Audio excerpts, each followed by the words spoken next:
اس کا بجایا ہوا پہلا سوال ہے وہ رسول اور نبی کے الفاظ کے تعلق میں ہے. وہ کہتے ہیں کہ کلمہ طیبہ لا الہ الا اللہ محمد رسول اللہ میں آمر صلی اللہ علیہ وسلم کے لیے رسول اللہ کے الفاظ آئے ہیں اور آپ کے بلند ترین منصب کے بیان کے لیے دوسری جگہ قرآن مجید میں خاتم النبیین کے الفاظ استعمال ہوئے ہیں. جی درست ہے. ان دونوں الفاظ کے فرق میں استعمال میں کیا بارہا ذکر کر چکا ہوں کہ ہر رسول نبی ہوتا ہے، ہر نبی رسول ہوتا ہے. مولانا احمد صلی اللہ علیہ وسلم کو انبیاء کا خاتمہ تو ماننا پڑے گا، رسولوں کا نہیں ماننا پڑے گا. اگر ان کا دائرہ الگ ہے تو خاتم رسول سے کہیں آیا نہیں. سمجھے؟ اور بھی بہت سے دلائل میں قرآن کریم سے ہر رسول نبی، ہر نبی رسول، لیکن رسول اس حیثیت سے کہ وہ خدا کا کوئی پیغام پہنچاتا ہے، نبی اس حیثیت سے کہ وہ غیب کی خبریں اور بعض دفعہ آئندہ کی خبریں جو انذار اور تبشیر پر مشتمل ہوتی ہیں دیتا ہے. پیغام کا زیادہ تر تعلق اعمال صالحہ سے ہے یا اعمال سیئہ سے روکنے سے. اس لیے خواہ نبی شرعی ہو یا غیر شرعی، اس کو ایسی وہی ضرور نازل ہوتی ہے جس سے وہ لوگوں کو اس زمانے کی خاص بدیوں سے روکے. اس لیے یہ لوگ سمجھتے ہیں کہ رسول صرف صاحب شریعت ہوتے ہیں. یہ بھی غلط بات ہے، کیونکہ تمام غیر بکثرت غیر صاحب شریعت انبیاء کے لیے قرآن کریم سے لفظ رسول ثابت ہے.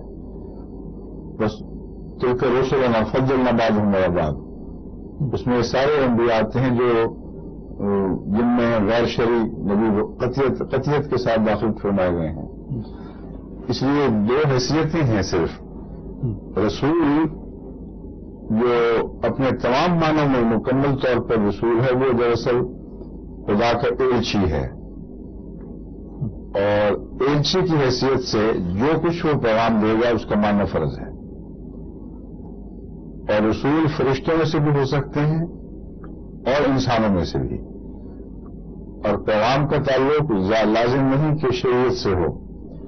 بعض خدا کے فیصلے بتائے جاتے ہیں اور وہ رسول کے ذریعے پہنچائے جاتے ہیں.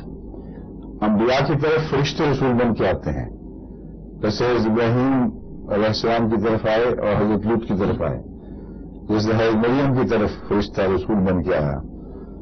تو یہ مختلف حیثیتیں ہیں رسول لفظ کی، جہاں سب کی سب میں کوئی معین پیغام پہنچانا داخل ہے مضمون میں، اور اس پیغام کے ساتھ بعض دفعہ آئندہ کی پیشگوئیاں بھی بیچ میں مدغم ہوتی ہیں یا منسلک ہوتی ہیں.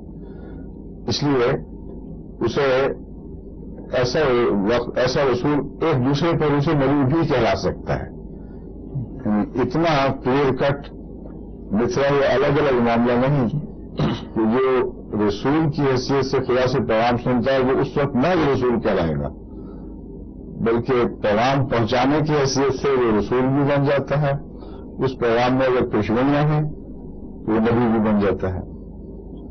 اور اس میں شریعت ہو اگر، اور واضح طور پر ایسی شریعت ہو جو پہلی شریعت کے بعد اپنی ذات میں ایک الگ وجود کے طور پر نازل ہوئی ہو، تو ایسے نبی کو رسول اور رسول صاحب کتاب رسول کہتے ہیں.